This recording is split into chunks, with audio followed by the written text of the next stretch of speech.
ابھی ایک نئی فلم بھی آئی ہے مارکیٹ میں کی، وہ یہ آئی ہے کہ نبی صلی اللہ علیہ وسلم جسم کے ساتھ معراج پر نہیں گئے، خواب تھا وہ،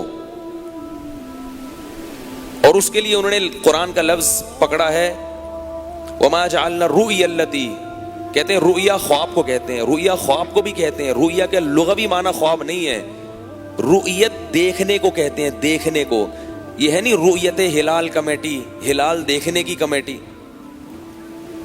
رؤیت کسے کہتے ہیں؟ دیکھنے کو، جس کا اطلاق مطلق دیکھنے پر بھی ہوتا ہے اور خواب پر بھی ہوتا ہے۔ اب یہاں خواب مراد ہے یا حقیقت میں دیکھنا مراد ہے؟ تو یہ قرآن سے ہی ہمیں پتہ چل جاتا ہے۔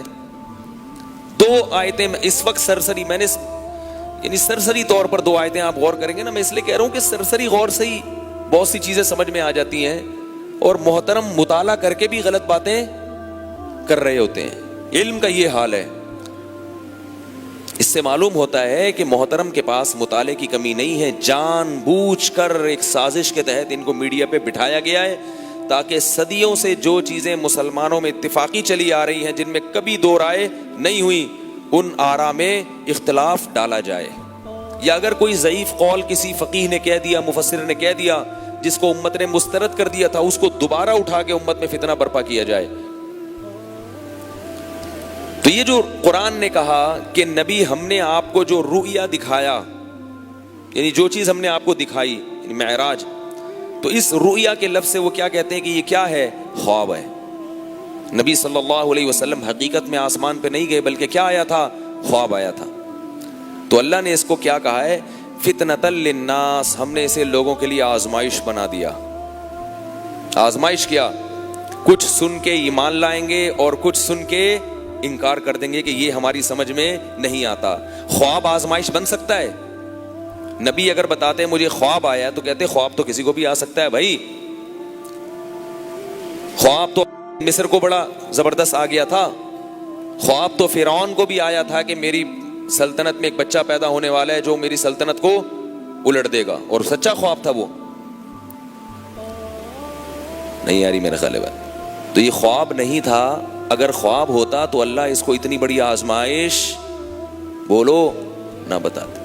دوسری بات یہ، سورہ بنی اسرائیل جہاں سے شروع ہو رہی ہے، سبحان الذی اسری بعبدہ لیلا من المسجد الحرام الی المسجد الاقصی، پاک ہے وہ ذات ہر عیب سے جو اپنے عبد کو، اپنے بندے کو، لیلن رات کے تھوڑے سے حصے میں، پوری رات نہیں، اللیل نہیں ہے، اللیل ہوتا تو پوری رات، لیلن تنوین ہے، جو گرامر جانتے ہیں خوب سمجھتے ہیں کہ لیلن کا مطلب رات کا تھوڑا سا حصہ، پاک ہے وہ ذات ہر عیب سے جو اپنے بندے کو رات کے تھوڑے سے حصے میں مسجد حرام سے مسجد اقصی کی طرف لے گیا۔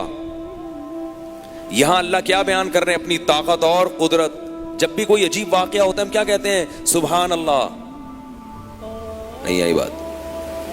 خواب میں آپ راکٹ میں بھی بیٹھ جائیں نا، پوری دنیا کی سیر کر لیں، صبح اٹھ کے آپ کہیں گے نا میں نے خواب میں آج دیکھا میں چاند پہ ہوں، آپ نہیں کہیں گے سبحان اللہ، یہ نہیں کہیں گے، آپ بولیں گے بھائی اس سے کیا، خواب میں تو پتہ نہیں گا۔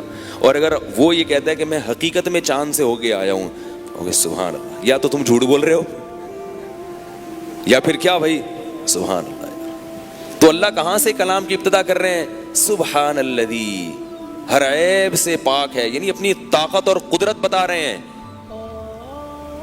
طاقت اور قدرت، کہ میری اتنی بڑی قدرت اور طاقت ہے کہ اپنے بندے کو میں رات کے تھوڑے سے حصے میں مسجد حرام سے مسجد اقصی کی طرف لے کر گیا، اور رات کا تھوڑا سا حصہ اپنی طاقت اور قوت کو سمجھانے کے لیے۔ خواب کے لیے یہ بتانا ضروری نہیں ہے کہ رات کے تھوڑے سے حصے میں نے یہ کیا، خواب میں رات کے تھوڑے سے حصے میں ہو یا ساری رات ہو، اس سے کوئی فرق نہیں پڑتا۔ اللہ بتا رہے ہیں کہ پوری رات بھی نہیں، رات کے تھوڑے سے حصے میں اپنے پیغمبر کو کہاں لے کر گیا ہوں؟ مسجد حرام تک۔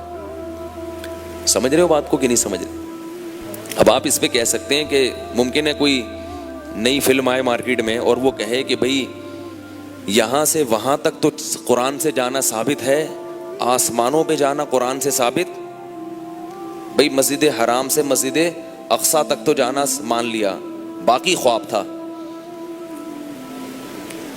تو تو اللہ کے بندو کہ جو اللہ رات کے سیکنڈ کے اتنے سے حصے میں اتنا لمبا سفر محمد صلی اللہ علیہ وسلم کو کرا سکتے ہیں، ان کو پھر آگے لے جانے کے لیے خواب دکھانے کی کیا ضرورت ہے؟ اور یہ واقعہ ایک ہی رات میں ہوا ہے، تو یہ عجیب بات ہے کہ آدھا کام تو پوری باڈی کے ساتھ ہو رہا ہے، باقی آدھا کیا ہو رہا ہے؟ بھائی اللہ جب اپنے بندے کا اکرام کر رہے ہیں تو یا تو پورا اکرام خواب کے ذریعے کریں یا پورا اکرام جاگتی حالت میں۔ اس کی مثال ہے، آپ نے کسی مہمان کو بلایا، اس کے سامنے خوب بہترین چیزیں رکھی، اب کھایا اس نے، آخر میں وہ کہہ رہا ہے یار میٹھا کہاں ہے؟ بھئی آپ نے میرا اکرام کر دیا، مرغا بھی کھلا دیا، بریانی بھی کھلا دی، قورمہ بھی کھلا دیا، کولڈ ڈرنک بھی ہو گئی، میٹھا رہ گیا، تو آپ کہتے ہیں اب سو جاؤ، میٹھا خواب میں کھلائیں گے ہم تمہیں۔